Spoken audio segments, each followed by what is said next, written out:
Hello again. A myth has grown up in recent years that sub-Saharan Africa was a peaceful and harmonious place until white folk turned up and spoiled it all with their cruel and greedy ways.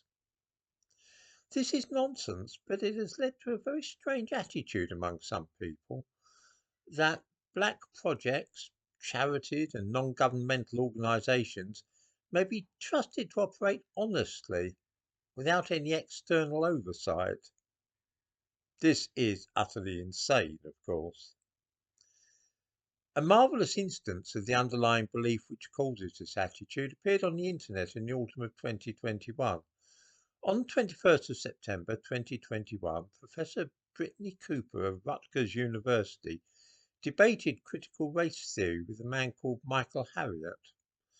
Both Cooper and Harriot are African Americans, and their conversation was published on a YouTube channel called The Root. When the subject of slavery and colonialism was touched upon, Professor Cooper made the following statement.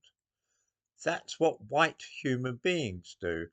Prior to them, black and brown people have sailed across oceans, interacting with each other for centuries without total subjugation, domination, and colonialism. Leaving aside the improbable claim about black people sailing across the oceans prior to white people, we see here a presumably unwitting illustration of the myth of the noble and good-hearted black man living at peace with nature and his fellow man.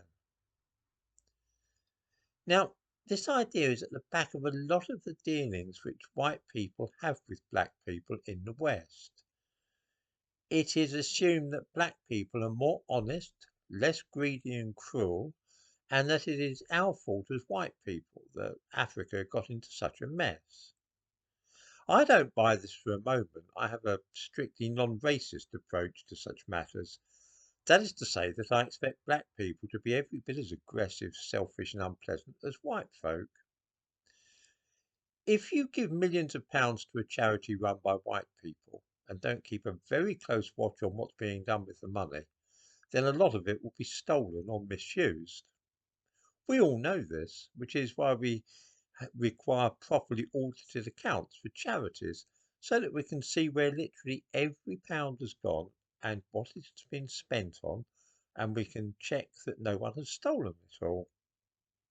However, when white companies were dishing out money to Black Lives Matter a couple of years ago, they did not make the same assumption at all. To me, that is very, how should we say, hazardous perhaps. We can see what happened with money going missing all over the place, and not just in the United States, it happened in this country as well. Let's not even talk about the number of mansions that were bought by the founders of the Black Lives Matter movement in the United States.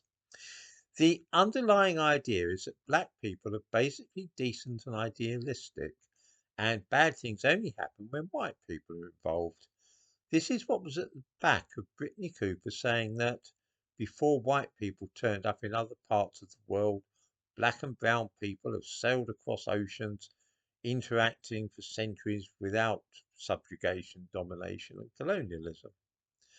This is a pack of lies, but it is now subconsciously accepted by left wing and progressive people. This is, by the way, sheer and unadulterated racism on the part of white people. Black people are not intrinsically kinder, more peaceful and honest than white folk, and only an idiot would think so. But I'm afraid this idiocy is now widespread among the Guardian reading class in Britain. I shall have more to say about this in a video about Africa, which I shall be putting up in a few days, which will be about the genocide committed by the Bantu, who now make up the majority of black people in sub-Saharan Africa. Why are the Bantu our idea of a typical black African all over Africa below the Sahara? Well, that would be because they killed nearly all the pygmies and Khoi bush people. In other words, they committed genocide and colonized the whole of Africa.